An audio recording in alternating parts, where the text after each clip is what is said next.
this lecture, I want to talk about native tokens and how they are supported by Plutus, how you can use Plutus to define a so-called minting policy to determine under which conditions native tokens can be minted and also burned.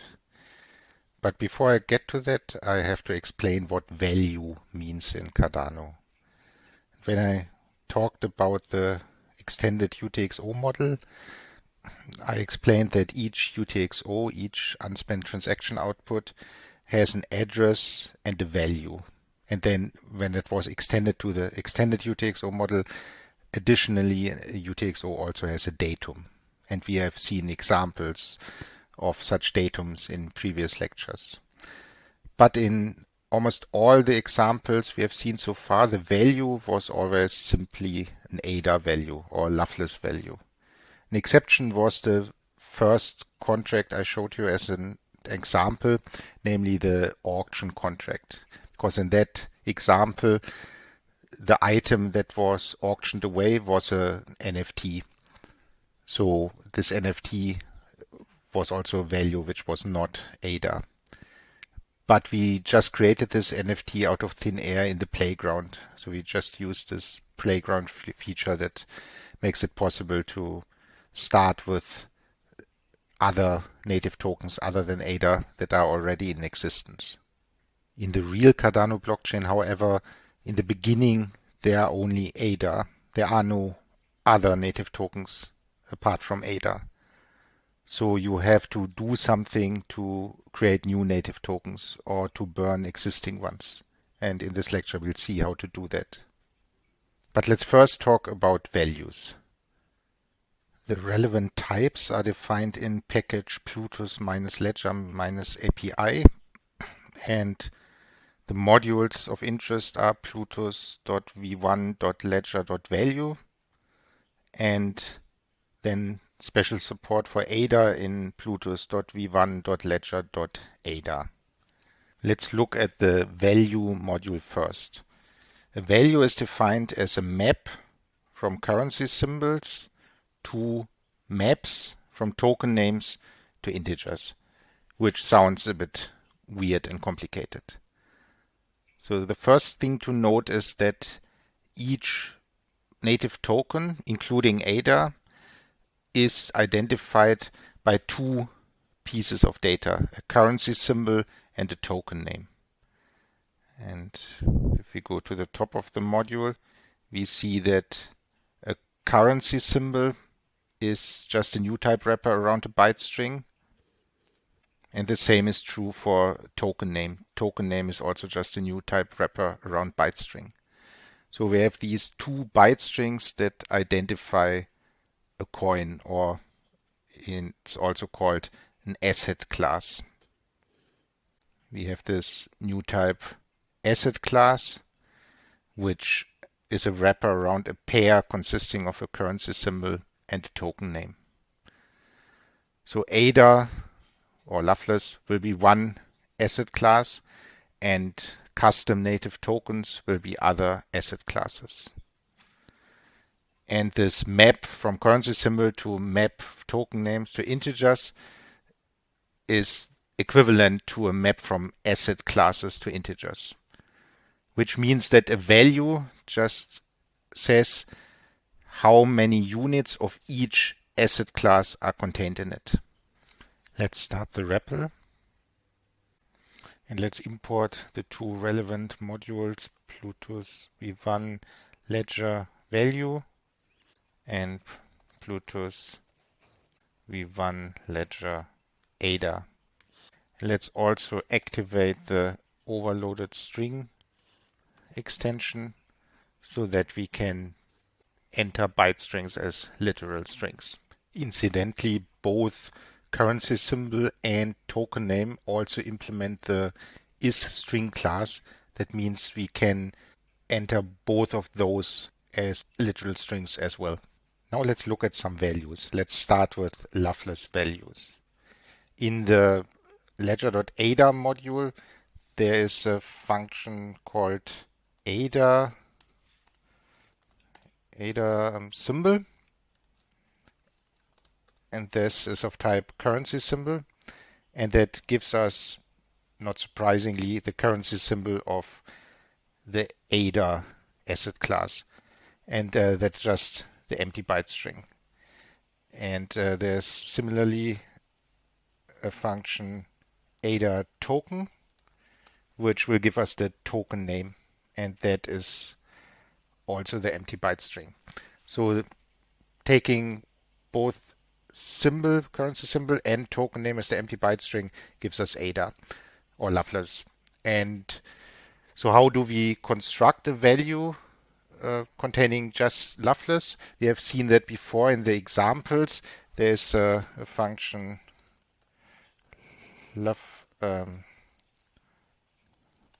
Loveless value of that, given an integer, gives us a value.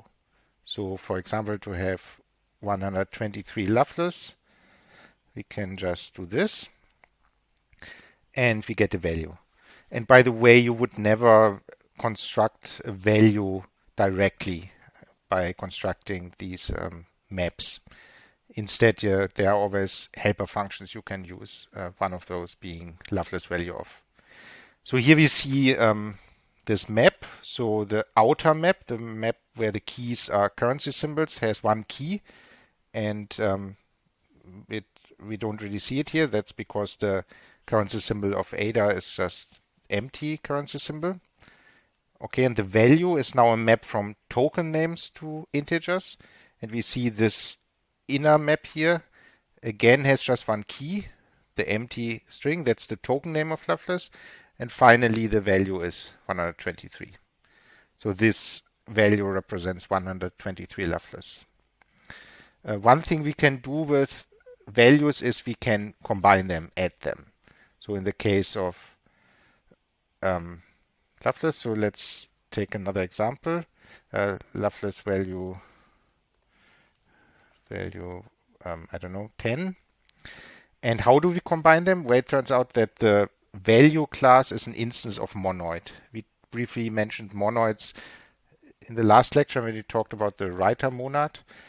So monoids are things that you can combine that have a neutral element called memty, and you can combine two elements to a third element with mapend.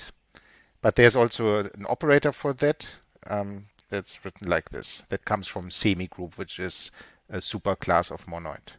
So doing something like this, I can combine two values. So having the value that represents 123 Loveless and the value representing 10 Loveless, I get a value with 133 Loveless. So how do we create values containing native tokens? There's a very useful function called singleton. And it's a function that takes three arguments: a currency symbol, a token name, and an integer. And that will construct a value consisting of just one asset class given by the currency symbol and the token name, and the integer specifies the amount, how many coins of that asset class are there. So we can construct a value with the native token by now first giving a currency symbol, and as I mentioned before, because we have the overloaded string extension activated, I can just give the currency symbol as a literal string. However, that can't be an arbitrary string. It must be a string representing a hexadecimal value for reasons I'll explain in a minute. So for example, we can do something like A8FF, just as an example. So next comes the token name. That can be an arbitrary byte string. And I can just do whatever, for example, ABC. And now I must give the amount, how many coins, let's say 7. And I indeed get a value. Now we see that in the outer map, the map where the keys are currency symbols, I have one entry, my A8FF, and then the value is an inner map given, in this case, only the one token name ABC and the amount 7. Now, of course, I can also combine as before with this mapend operator. So, for example, I can take this and combine it with Loveless value of 42. And let's say I can combine it with another singleton, maybe using the same currency symbol, A8FF, but a different token name. 100. Let's see. So now we get a somewhat more interesting map. So now in the outer map, we have two keys.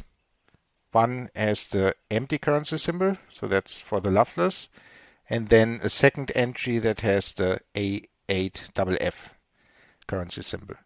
In the Loveless case, the inner map, there's only the one token name, the Loveless token name with the value 42. But in the A8FF currency, in the inner map there, we have two entries for the two token names we now have, ABC and XYZ, with amounts 7 and 100 respectively. Let's give this value a name. Let's call it V. And another useful function is, given a value, to extract the amount for a given asset class. That is called value of, and it takes a value and a currency symbol and a token name and gives us the corresponding amount.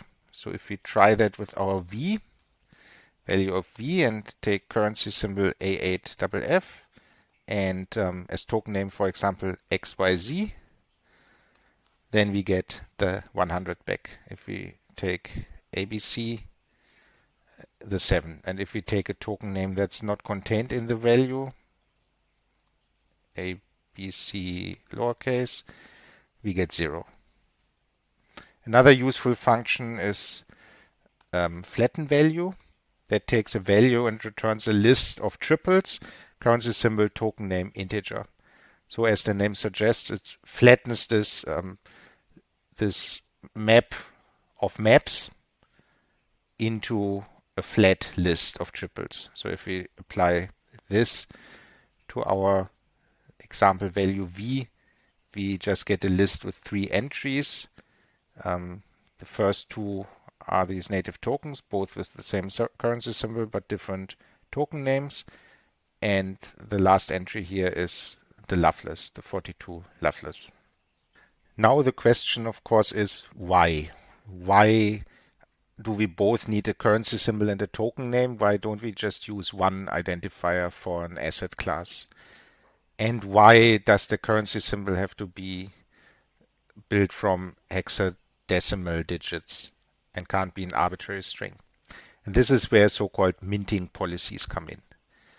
So the rule is that in general, a transaction can't create or delete tokens. So everything that goes in also comes out. The exception is the fees. So there's always a fee in Loveless that has to be paid for each transaction. Fees depend on the size of the transaction in bytes, not in value, and on the scripts that need to be run to validate the transaction. And the script takes more fees if it consumes more memory and if it needs more steps to execute. So, but if that was the whole story, then of course we could never create native tokens. And this is where minting policies come in and where the relevance of the currency symbol comes in. So the reason that the currency symbol, the byte string giving the currency symbol, has to consist of hexadecimal numbers is that that is actually the hash of a script. And this script is called the minting policy. And if we have a transaction where we want to create native tokens or burn them, then for each native token that we try to create or burn, the currency symbol is looked up. That's the hash of a script. So the corresponding script must also be contained in the transaction, and that script is executed along with the other validation scripts. And similar to the validation scripts that we have seen so far that validate inputs, the purpose of these minting scripts is to decide whether this transaction has the right to mint or burn tokens. And ADA actually also fits into this scheme because remember the currency symbol of ADA is just an empty string, which is not the hash of any script. So there is no script that hashes to the empty script. So there is no script that would allow the minting or burning of ADA, which means that ADA can never mint it or burned. All the ADA that exists come from the Genesis block, the Genesis transaction, the very first transaction, and the total amount of ADA in the system is fixed. It can never change. So only these custom native tokens can have custom minting policies and can be created and burned under certain conditions. So we'll look at an example of a minting policy next and see how it works and see that it's very similar to validation scripts but not identical. Before we write our first monetary policy, our first minting policy, let's briefly recall how validation worked that we have seen so far. So when we don't have a public key address but a script address and a UTXO that sits at such a script address and a transaction that tries to consume that UTXO as an input, then for each such script input the corresponding script is run, the validation script. And that validation script as input gets the datum, which comes from the UTXO, the redeemer, which comes from the input, and the context. And here we can see the context again. Recall that's in package Plutus -ledger -API as well in the module plutus.v1.ledger.context. And so it's defined here. And it has two fields, the txinfo field and the script purpose field. And we saw that for script purpose, everything we have seen until now always had the purpose spending txoutref, where txoutref is a reference to the UTXO we try to consume. And this txinfo has all the context information about the transaction that is being validated. Now for monetary policies, for minting policies, this is triggered if the txforge field, in this one here, txinfo forge, of the transaction contains a non-zero value. In all the examples we've seen so far, this was always 0, which means in the transactions we've seen so far, we never created or destroyed tokens. But if this is non-zero, so we have a value here, then this value, as we have seen just now, can contain a bag of asset classes, so different asset classes for different currency symbols and different token names. So if this is non-zero, then for each currency symbol contained in this value that is being forged, the corresponding minting policy script is run. So each currency symbol is the hash of a script, of a policy script, a minting policy script.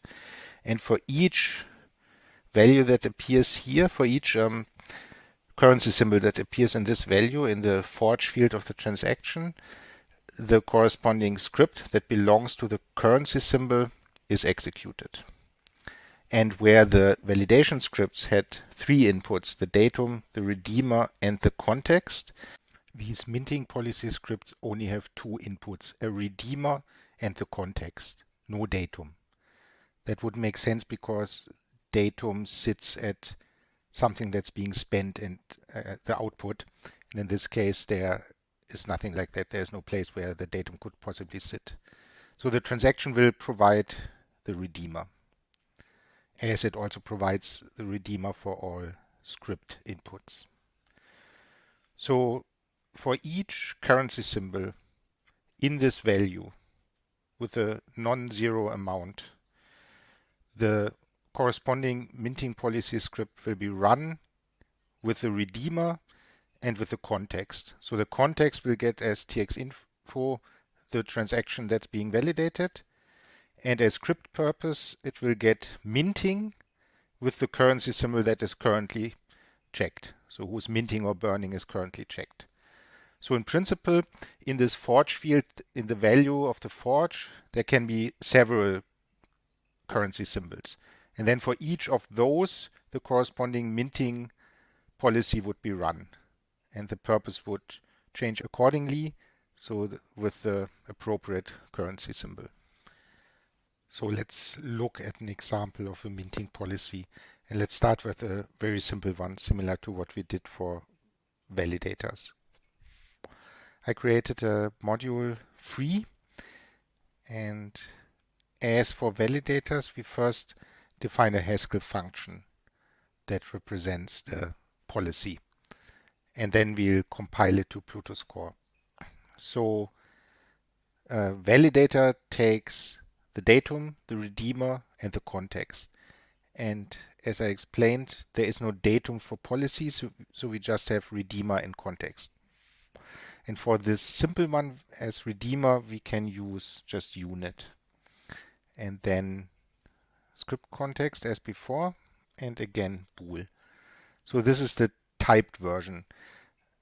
So I mentioned before that there's low-level Plutus, which just uses data or built-in data for all arguments, and then returns unit, and failure is indicated by throwing an exception.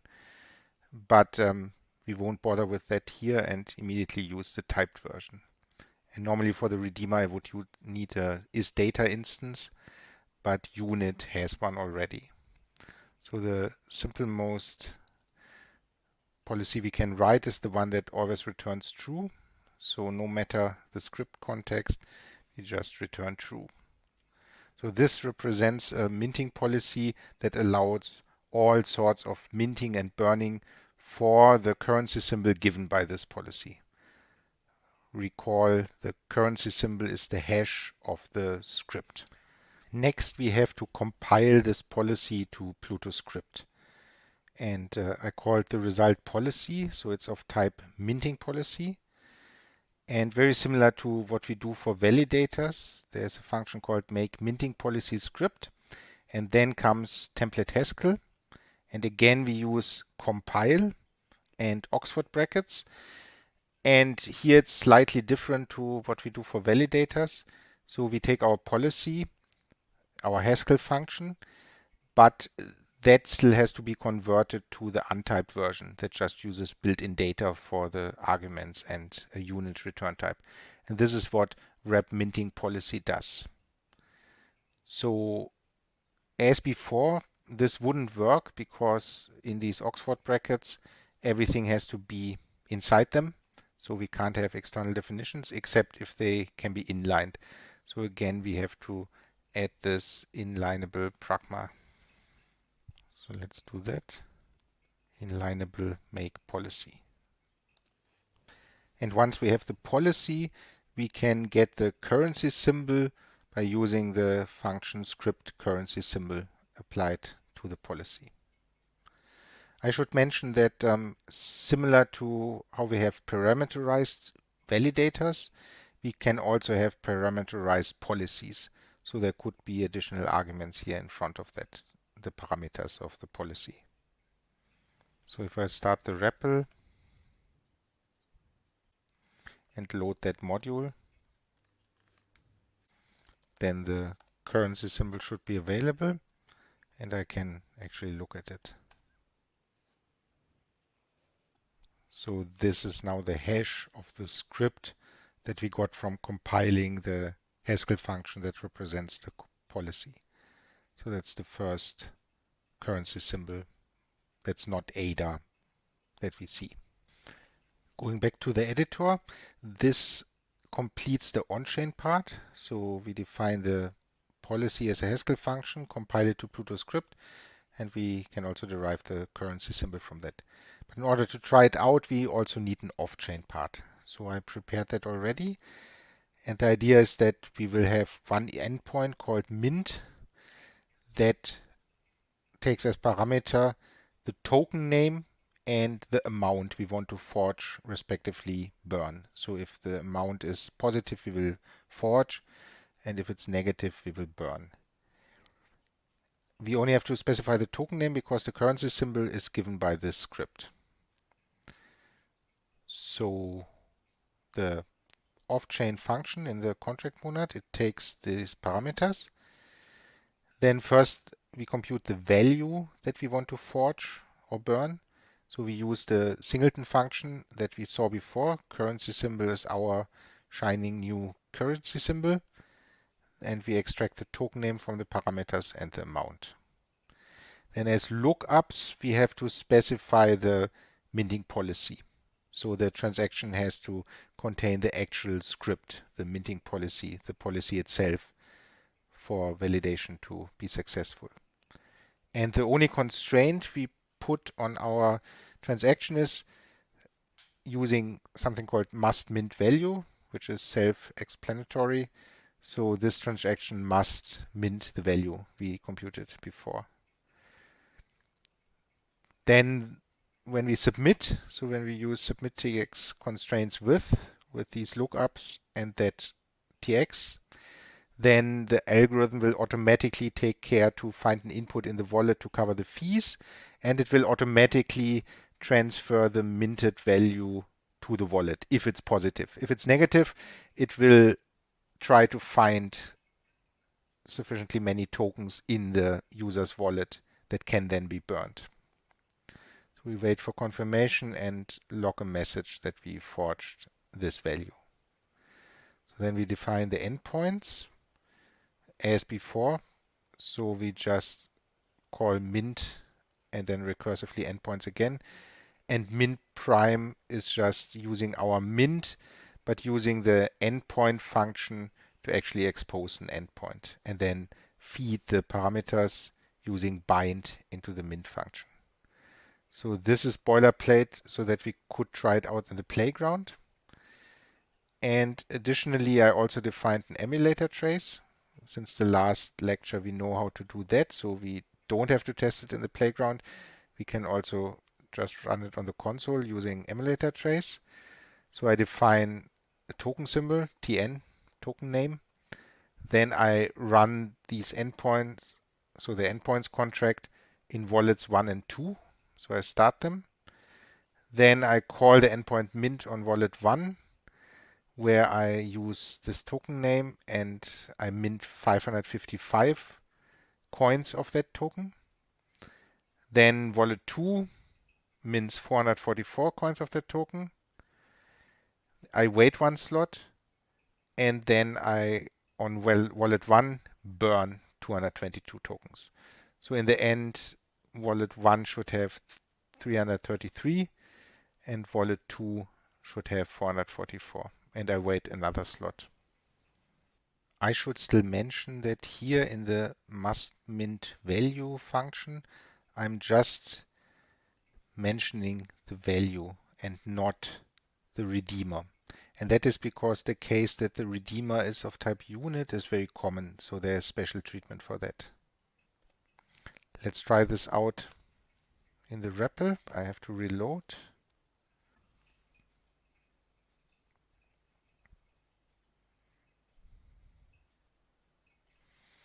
Let's try it out.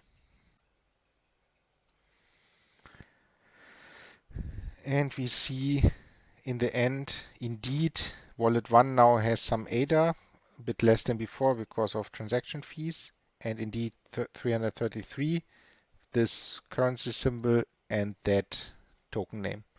And wallet 2 has 444. So as expected. Let's now try out the same scenario in the playground. So 2 wallets and the beginning both mint. Then we wait for 1 block and then wallet 1 mints again, or rather it burns, but of course the endpoint is the same.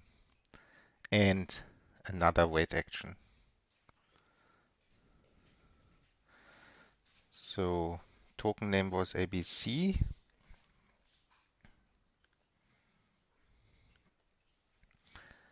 And 555, 444, and minus 222. Okay, let's see. Okay, so as always, the Genesis transaction distributing the initial funds. Then here we have our two mints. This is the one by wallet 2. So the UTXO coming from the Genesis block goes in to pay for the fees, which in this case are 8,027 Loveless. Wallet 2 gets the change, and wallet 2 gets 444 of these newly minted tokens that didn't come in. So they have really been forged in this transaction, as is also indicated here in this forging block. This is the same for wallet 1, exactly the same, except everything is for wallet 1, and it's 555 instead of 444. And finally, this should be the burning by wallet 1. So in goes some ADA to cover the fees, and the UTXO we got in the previous transaction with the 555 tokens. Then in the forge field we see the minus 222, and so the fees are paid, and the change and the rest of the token go back to wallet 1. And we also see that wallet 1 ends up with 333 and wallet 2 with 444 of those tokens. So the same result that we saw in the emulator trace. So this concludes a complete walkthrough of our first monetary policy script, one that doesn't put any restrictions on minting or burning. And we saw in our simulation and in the emulator trace that indeed wallet 1 and 2 can both mint the token. And we also saw that wallet 1 can burn it again, but of course wallet 2 would also be able to. So this is a maximally permissive policy that doesn't impose any restrictions. Anybody can freely mint and burn. Any transaction can freely mint and burn. After the first example, where there was no restriction whatsoever on minting or burning a token, let's look at a somewhat more realistic example. And I copied the free module to a new module called signed and want to modify it now. And the idea for a more realistic example is that minting and burning can only happen if the transaction that tries to do that is signed by a specific signature, by the owner of a specific pub key hash. So in order to do that, we need a parameterized minting policy where the parameter is the pub key hash we are checking for. So let's add that here. And then we have an additional argument. Let's call it pkh. And now we can't ignore the script context any longer. And we can just use the tx signed by that we have seen before, which takes the tx info, and that we can get by script context tx info of the context and the public key hash we are looking for. Now, of course, these other definitions have to change accordingly to take the parameter into account. So policy is no longer a constant. It becomes a function that depends on the parameter. This is now similar to what we did before. So we have to apply this to the lifted parameter. So this now, because make policy is now also a function, so I must compose it with wrap minting policy. And now again I can use PlutusTX dot apply code as before, and PlutusTX lift code pkh.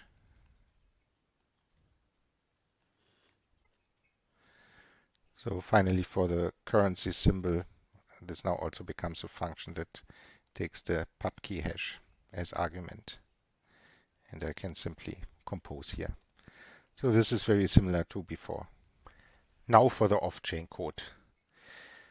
We don't have to change very much. For example, the parameters we can leave as they are. We don't have to add the pub key hash here to the parameters, because one of the features of the contract monad is that you can look up your own pub key.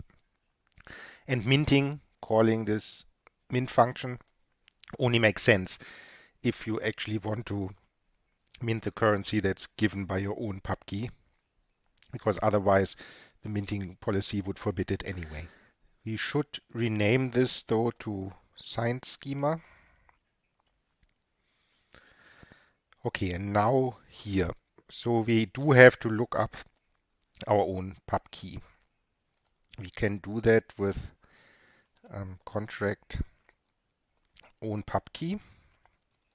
And then we can add a line here where we compute the pub key hash from that. Pub key hash pub key. However, that can be shortened. It doesn't have to. I mean, this is perfectly fine. But I would probably combine these two lines to one, using the fact that contract is a monad and hence in particular a functor. So recall, functor has this fmap function. So if f is a functor and you have a function from a to b and an fa, then you can turn that into an fb. Also remember, the prototypical example of functor is lists, in which case fmap is just the usual map on lists. So if I have map plus 1 of the list 1, let's say ints 2, 3, then I get the map 2, 3, 4. So that's the usual map. But for list, map is the same as fmap. So I can just as well do fmap. And there's also an operator version of fmap. So you can write this identical like so, using this dollar in angular brackets, which is often nicer and reads nicer. In particular, the dollar looks similar to the usual dollar, which is just function application. So that somehow shows that this fmap is a bit like function application, just lifted into a functor. So I want to apply that to f being contract and this fa being own pub key. So we have something of type contract pub key, and we have the function pub key hash, which goes from pub key to pub key hash. So using fmap, we get something from contract pub key to contract pub key hash. So I can immediately get the pub key hash here if I fmap pub key hash over this own pub key. And then after all, I don't need this line anymore. Okay, now that I have the pub key hash, I can apply it to the currency symbol function to get the actual currency symbol. That depends on this parameter. And I can do the same for policy here, which now also is a function that takes the pub key hash. The rest should be fine. Here I just have to rename to signed schema. Here as well. And I believe the trace is still perfectly fine. One thing I forgot is here I also have to rename to signed schema. Let's try the trace. So everything seems to work. We get the 3 forges, where the last one is actually a burning because it's a negative amount. And we get the same amounts again, so 333 in the end in wallet 1, 444 in wallet 2. However, note that now these are different tokens. They have the same token name, ABC, in both cases, but the currency symbol is different. And that is because now we had a parameterized minting policy, and each wallet applies its own pub key hash to it. So the parameter is different, so the resulting script will be different, so the hash of the resulting script will be different, which is the currency symbol. So we get different tokens. Wallet 1 can only mint this token, and wallet 2 can only mint this token. Because wallet 1 can only sign for this one, and wallet 2 can only sign for that one. The wallet only has its own signature to use to sign transactions. So this is more realistic example, which might actually be useful in practice. It's a bit like a central bank where the pub key hash identifies the central bank. So similar to fiat currencies like US dollar or euro or yen, where supply is determined by a central bank. The central bank can decide to mint more money or take money out of circulation to control the total supply. And this is somewhat similar, this parameterized minting policy that we have seen here. So Wallet 1 is in control of this currency and can mint and burn it freely, but nobody else can. And Wallet 2 is in control of this currency and can mint and burn it freely, but nobody else can. So it's a bit analogous to, this being something like US dollar, and Wallet 1 is the US central bank, and so this is like the euro, this currency, and Wallet 2 is the central bank for the euro. Let's talk about NFTs next, non-fungible tokens. That is, tokens that can only exist once, where there's only one coin in existence. The examples of native tokens that we have studied so far are definitely not NFTs, because we could easily mint as many as we wanted of those. Both in the first example, where minting was totally uncontrolled, but also in the second. As long as you are the owner of the specified public key hash, you can mint as many tokens as you like. Now, in order to produce an NFT, maybe the first naive idea would be to actually, in the policy, look at the forge field, which we haven't done so far. All we did look at in the last example was the signatories of the transaction.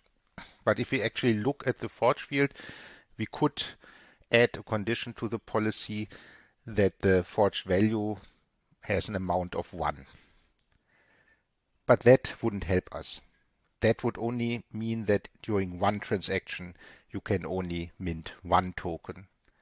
But nobody could stop us from submitting as many of these transactions as we like, and then again mint arbitrarily many tokens. So that won't do. That won't enable us to guarantee that a given token can only exist once. A second option that is actually being used already on the Cardano blockchain, because native tokens are available since Mary, which predates Plutus, is to use deadlines.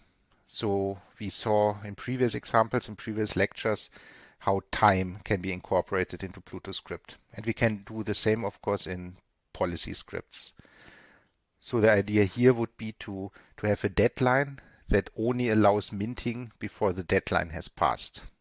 Then if you want to do an NFT, you mint one coin before the deadline has passed and then allow the deadline to pass. And then it's guaranteed that after the deadline, no new tokens will ever be minted. But in order to check that before the deadline you only minted one, you need something like a blockchain explorer. You must check on the blockchain that only one of these tokens was ever minted before the deadline. You're guaranteed that after the deadline, no new ones can be minted, but in order to make sure that only one was minted before the deadline, you actually have to check with the blockchain explorer. So in that sense, the NFTs that are on Cardano right now are not true NFTs in the sense that the currency symbol by itself guarantees that they are NFTs. In order to check that only one exists, you have to look on the blockchain. Now, using Plutus, it's actually possible to mint true NFTs, where if you know the policy script that corresponds to the currency symbol, you can be sure that only one such coin can be in existence without having to resort to something like a blockchain explorer. And if you think about how to do that, you must prevent from there ever being more than one minting transaction for the token in question. So whatever you write in your policy script it must only result in true for one transaction. And it must be impossible to do the same again in another transaction. And at first, that sounds impossible, because why can't you simply do the same transaction again later, and then validation should again succeed, and it should be possible to mint token again. At least if you do it in the same slot. I mean, we mentioned deadlines before, so of course time plays a role. But why can't you simply at one slot issue the same transaction several times? And the key here is that we need something that's unique. We need something on the Cardano blockchain that we can refer to in our minting policy that is unique, that can only exist in one transaction and never again. And that is a very important trick, something to keep in mind. And the idea is to use UTXOs, because for the reason how UTXO works, UTXOs can only exist once. Every UTXO is unique. You can never have the same UTXO again. A UTXO is there, and at some point it may be consumed as input to a transaction, and there can never ever be the same UTXO again later in the life of the blockchain. Of course, there could be another UTXO that goes to the same address and has the same value and has the same datum, but that will still not be the same UTXO in the sense it will have a different ID. So what is the ID of a UTXO? Well, a UTXO is the output of a transaction. So in order to pinpoint a specific UTXO, you must pinpoint the transaction it came from via its transaction ID, and you must say which output of that transaction it was. The outputs of a transaction are ordered, so by specifying the transaction that produced it and saying which item it was in the list of outputs, you can uniquely identify an UTXO. And transactions are unique. There can never be the same transaction again. And because transaction and index determine the UTXO, this implies that UTXOs are also unique. So now, of course, you can ask, why are transactions unique? And that is a bit subtle, because they wouldn't be unique necessarily if it wasn't for fees. If it wasn't for fees, you could have a transaction that has 0 inputs and only outputs without value. So transactions with no inputs and outputs where each output doesn't have a value.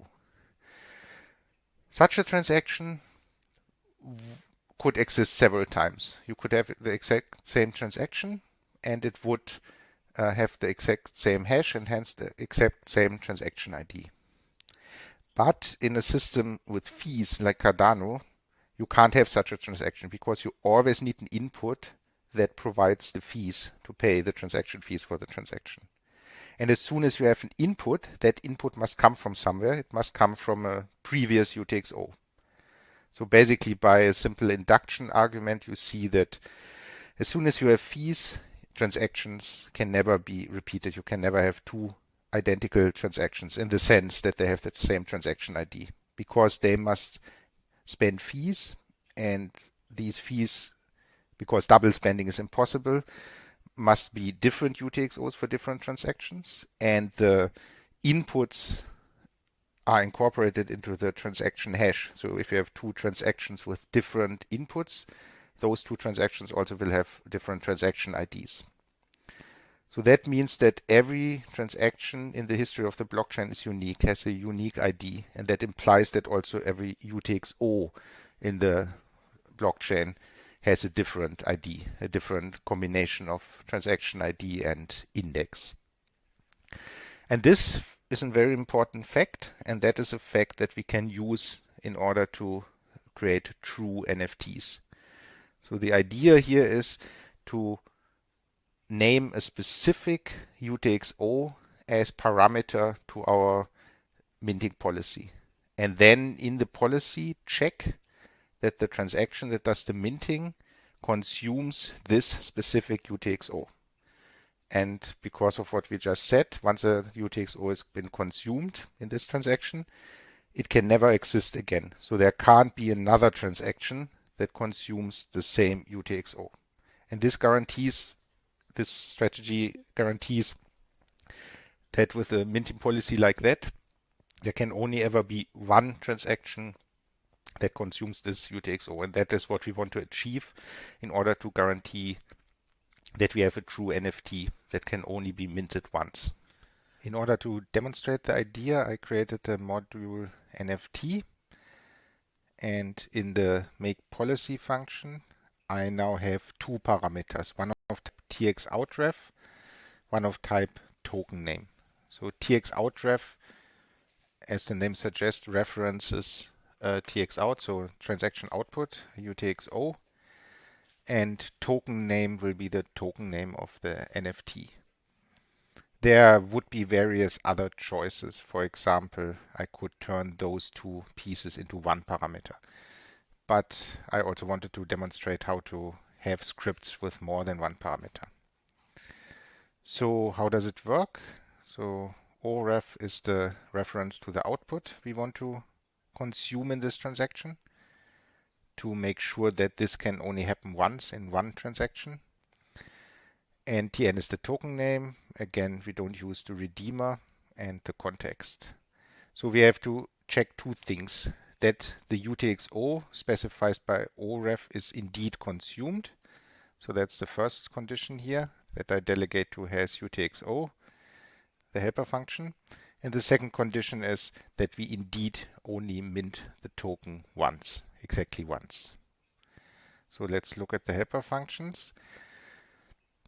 First, just the txinfo, because I need that in both helper functions, in both checks. Now the has UTXO. If we look at the documentation for txinfo again, this is now the first time that we don't just use global field that applies to the transaction as a whole, but have to actually look at the inputs, at individual inputs, because we have to make sure that this transaction, this minting transaction, indeed consumes the specified UTXO. So we will use this txinfo inputs field, which runs a list of type txininfo. And if we check this, we see that txininfo has two fields, and one is called txininfo_outref and is indeed of the right type of txoutref. So as you recall, an input consumes an output from a previous transaction, and this specifies which output. So going back to the code, any is a standard Haskell function that checks whether any, that is at least one element of a list, satisfies a condition. So for example, I can check any even 2, 3, 5. That will be true because 2 is even. But if I change that into a 1, it will be false. Okay, so we check that any of these, and this we just looked at, so that is an input of the transaction. So I is now the input, and we use this function we looked at in the documentation just now. So this is now the output reference that this input I consumes, and we check whether this equals the given UTXO. So this line checks whether there's any input that consumes this output. So that's the first condition. And the second condition, we actually look at the txinfo forge field, which tells us which value has been forged. We use the flatten value function I explained earlier, which will turn the nested map of the value into a flat list of triples, currency symbol, token name, amount. And we expect that there's exactly one such triple. So in this transaction, only this one NFT should be forged, nothing else. So in all other cases, if we don't forge anything, or if we forge more than one token, we immediately return true. But if there is exactly one triple, Then we want to check that this is the currency symbol is the currency symbol we are currently validating. The token name is the given token name, and the amount should be 1. So now there is a slight chicken and egg problem, because in order to check that the CS, the currency symbol, is the currency symbol we are currently validating, how are we supposed to do that? Because what is this currency symbol we are currently validating? Well, it will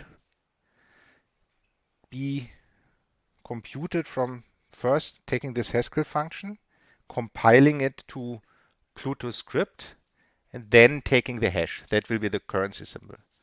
But we are in the process of writing this Haskell function.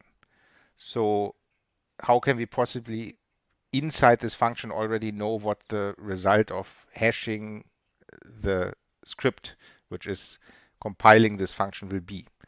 And for this purpose, there is a special function that works on the context, on the script context, and it's called own currency symbol. And this is made for exactly this purpose. So that when we are in the process of checking a minting policy, that we have access to the currency symbol we are currently checking to solve this chicken and egg problem. So this is the currency symbol that this policy is all about. And we check that the value we are forging indeed uses that currency symbol. And we check that it has the right token name, and we check that the amount is exactly 1. However, even though this is very useful in general to have this own currency symbol, in this case it's actually not necessary, because we made sure that there's only exactly 1 currency symbol in the value that is being forged. Otherwise, we would run into this other case in line 48. So we know we are in the situation where there's exactly 1 currency symbol being forged. So we know without even looking at it that the policy we are running right now will be for this symbol. So we can actually simplify this and don't even look at it and just skip this condition, because that's automatically true. But only because we are in this special case where we know there's exactly 1 currency symbol in the forged value. So that completes this function, the make policy function.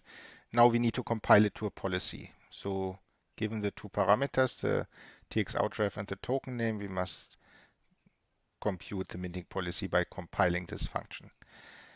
This is more or less as before. The only difference is that now for the first time we have something with 2 parameters. But that just means we have to apply code twice. So giving this, we have a function with 2 parameters. We apply the first argument here, the lifted reference to the UTXO. So we are left with a function with 1 parameter, the token name, and then we apply the lifted token name, and we are left with something of the right type redeemer to script context to bool. So once we have our our policy, we can compute the currency symbol also as before. So given the 2 parameters, we use the policy function we just defined and then get the policy and then can apply a script currency symbol to it. So that concludes the on-chain part, the policy itself. Now in order to try it out, let's write a off-chain code contract that can actually mint an NFT. So let's define a schema with 1 endpoint mint, which just takes 1 parameter, the token name. And now we define the contract that mints given the token name. So first we look up our own public key. Now we must find a suitable UTXO that we can consume, that we can pass as parameter to the policy, and that will then be consumed in the minting policy. So we use a function that's available in the contract monad called UTXO-add, and that takes an address. In our case, we are interested in UTXOs that belong to us, that sit in our wallet. And there's a function pub_key_address that takes a public key and then computes the corresponding public key address. So using UTXO-add that address, we now have all UTXOs, list of all UTXOs that are in our wallet. And to keep it simple, I simply take the first one. Maybe there could be some optimization to take one that's large enough to also cover the fees so that we only need one input, but I ignore this. So if there is no UTXO in our wallet, then we can't proceed. So I log an error. If there is one, at least one, I just take the first one, the head of the list, ignore the rest, and now I can proceed. So this first UTXO that I find in my wallet will be the one I'm using in the policy as a parameter for the NFT. So first I compute the value that I want to forge. So I use the singleton function again. Now I need the currency symbol. For that I have my cur symbol function. And now I have both parameters, the UTXO and the token name. Token name will be the token name and amount will be 1. Now for lookups I need two. First the minting policy, which I provide here, again with these two parameters. And secondly, I also need a lookup for the UTXO. So I indicate that I want to use an unspent output or make the algorithm that balances the transaction aware of this unspent output. And I just use all of them. That wouldn't be necessary. It would be enough to just provide this one, the OAuth one, but it doesn't matter to provide more. Finally, the constraints for my transaction. So I want to mint this value well. And I insist that the UTXO I have picked, the first one in my wallet, must be spent. So that can be done with must spend pub key output. Then as before, I can submit the transaction, wait for confirmation, and log a message. Now the usual thing to define endpoints, where I use the endpoint function and then call the function I just defined, the mid function, then the usual boilerplate for the playground, and finally a simple emulator trace to test this. So as token name I use ABC again, and now I activate the endpoints contract for wallets 1 and 2 with handles H1 and H2 and call the mint endpoint on both of them, on both wallets, and wait for one slot and see what happens.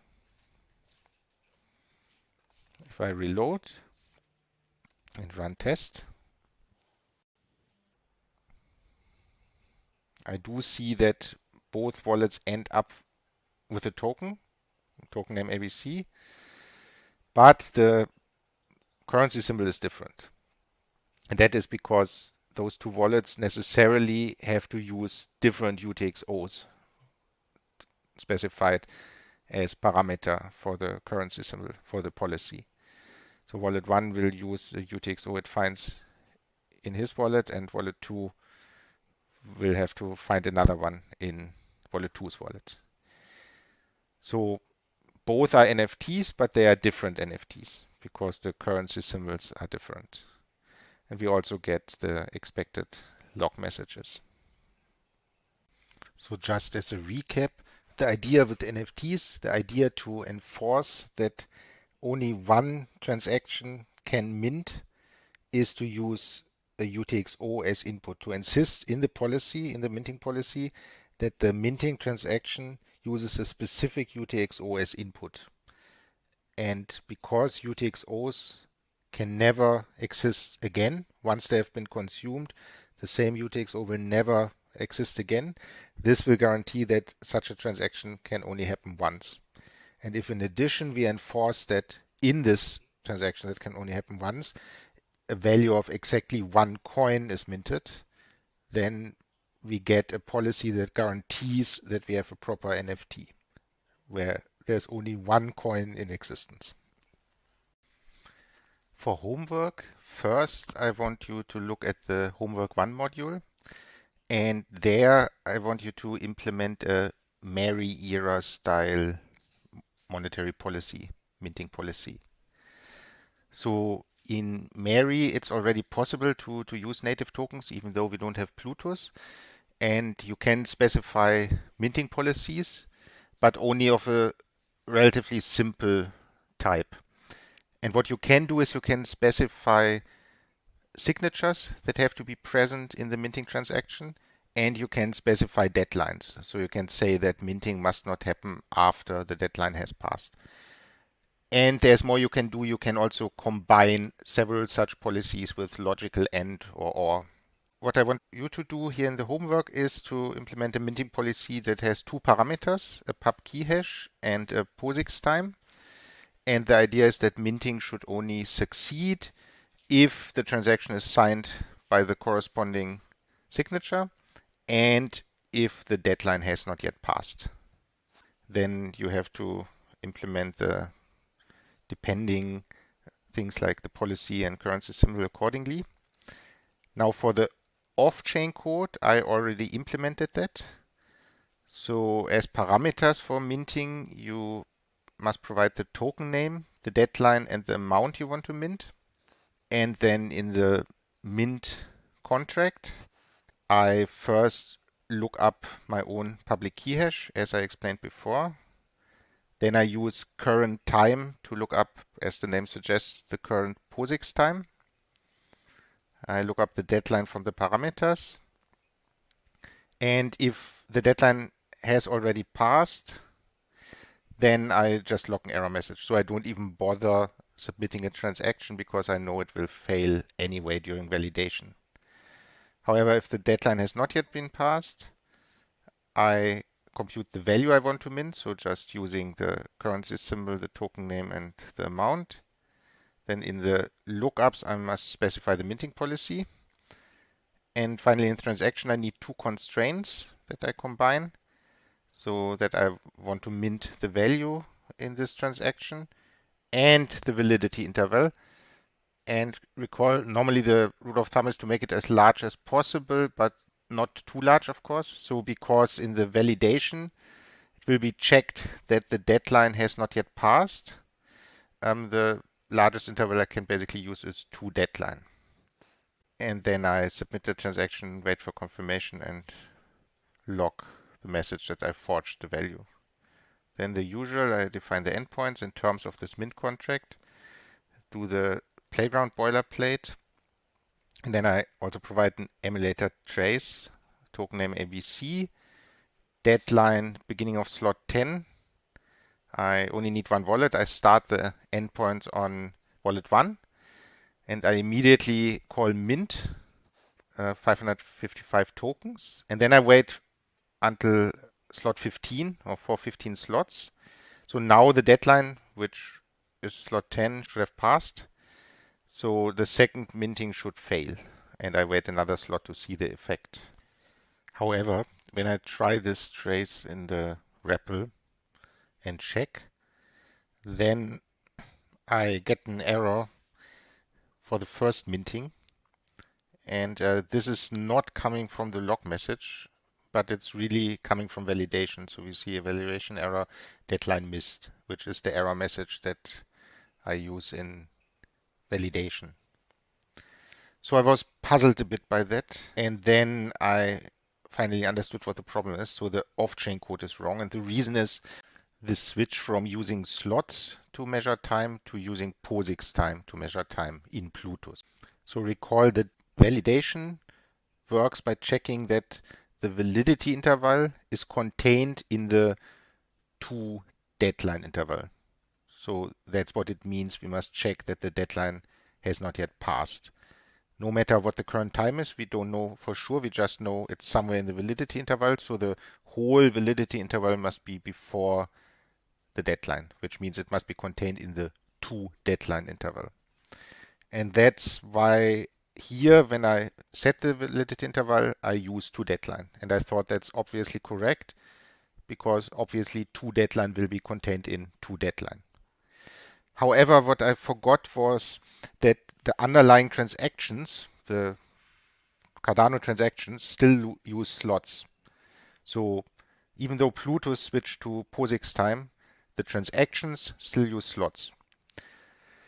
So for example, if the deadline is the beginning of slot 10, somewhere in the beginning of slot 10 or the very beginning of slot 10, then this interval to beginning of slot 10 in the real transaction must be translated into a slot interval. And that will be the interval that goes to slot 10 inclusive. So all of slot 10 will be in the validity interval of the actual transaction.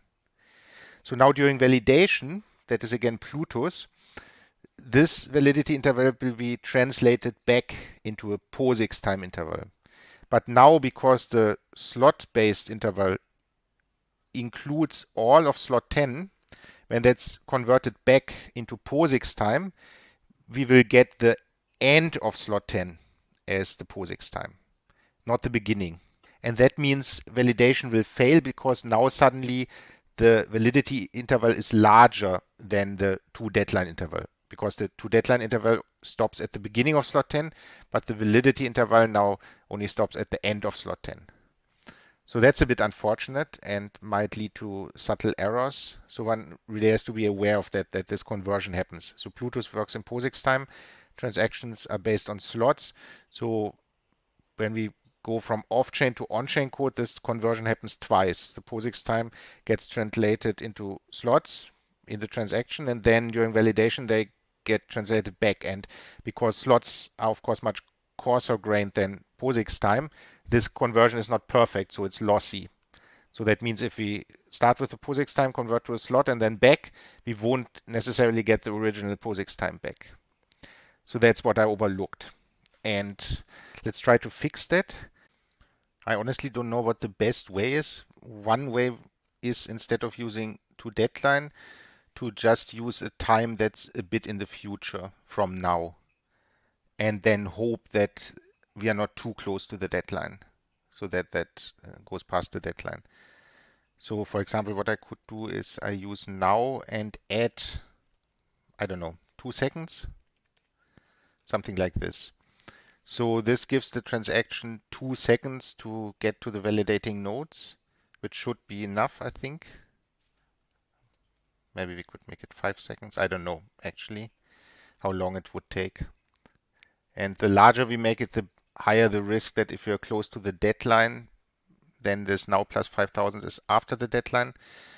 But the smaller we make it, the faster the transaction has to be distributed to all the nodes. So I'm not exactly sure what the best number here is. Of course, for now, if we just simulate it, it doesn't matter because there is no delay, no network delay. So we could use this. So I made the same change in my sample solution, and if I run the emulator trace in the REPL again, then I get the desired result. So here in slot 1, I mint and it works. And when I try in slot 15, it doesn't, but the transaction doesn't even get submitted. I just get the log message from my mint contract that the deadline has already passed. But now, because I used 5 seconds slack basically, if I tried minting too close to slot 10 when the deadline passes, for example in slot 8, it would also fail. It would fail during validation. But of course, in a realistic scenario, the deadline wouldn't just be 10 seconds in the future. It would be, I don't know, a day in the future or so, to give you enough time to mint what you want to mint before the deadline passes. As second homework, I want you to slightly modify the NFT contract that I demonstrated by making the token name fixed and just fixing it to the empty byte string. So we don't need the token name as parameter any longer. We just need the UTXO that's supposed to be consumed. So I want you to implement this and also the corresponding minting contract, which you can just adapt from the one we had in the NFT module. I also provide a test emulator trace where I just activate the contract for wallets 1 and 2 and then call the mint endpoint. The advantage of this way of fixing the token name is that you don't need any arguments for the mint endpoint, because the only argument we had before was the token name. So now it's just unit. And if we try this out in the REPL, it works as expected. So we get the 2 minting transactions, and wallet 1 and wallet 2 end up with a shiny new NFT, but it's a different one. The 2 are distinct because the currency symbols are different. And you see the token name in both cases is the empty byte string.